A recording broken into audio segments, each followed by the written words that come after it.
Ahmet Böyükçöl bugün demək olar ki, günümüzün real düşünürlərindən, şuurun müəyyən qatına enen insanlardan biri. Çox gözəl düşünür, yəni insan öz şuurunun fərqindədir. Onun çox gözəl bir sözü var. Deyir ki, mən din haqqında danışmıram. Ona görə ki, evə gedirəm, anam görürəm ki, xətrimlə deyil.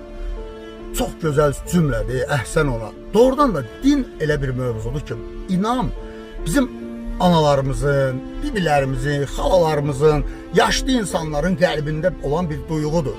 Amma inan bir duyğudur. Biz dini araşdırmaq üçün birinci inamı anlamalıyıq. İnam nədir? İnam insanın təməl funksiyalarından biridir. İnam elə bir şeydir ki, duyğudur, amma bizi yaşadan bir duyğudur. İnam olmasa bizim həyatımız tarimar olar. İnamsız bizim xaos olar, yaşaya bilmərik. İnam sayəsində biz yeyirik, içirik və bizim təməl inamla doğuluruq. Biz dinlə yox, biz inam hissi ilə doğuluruq.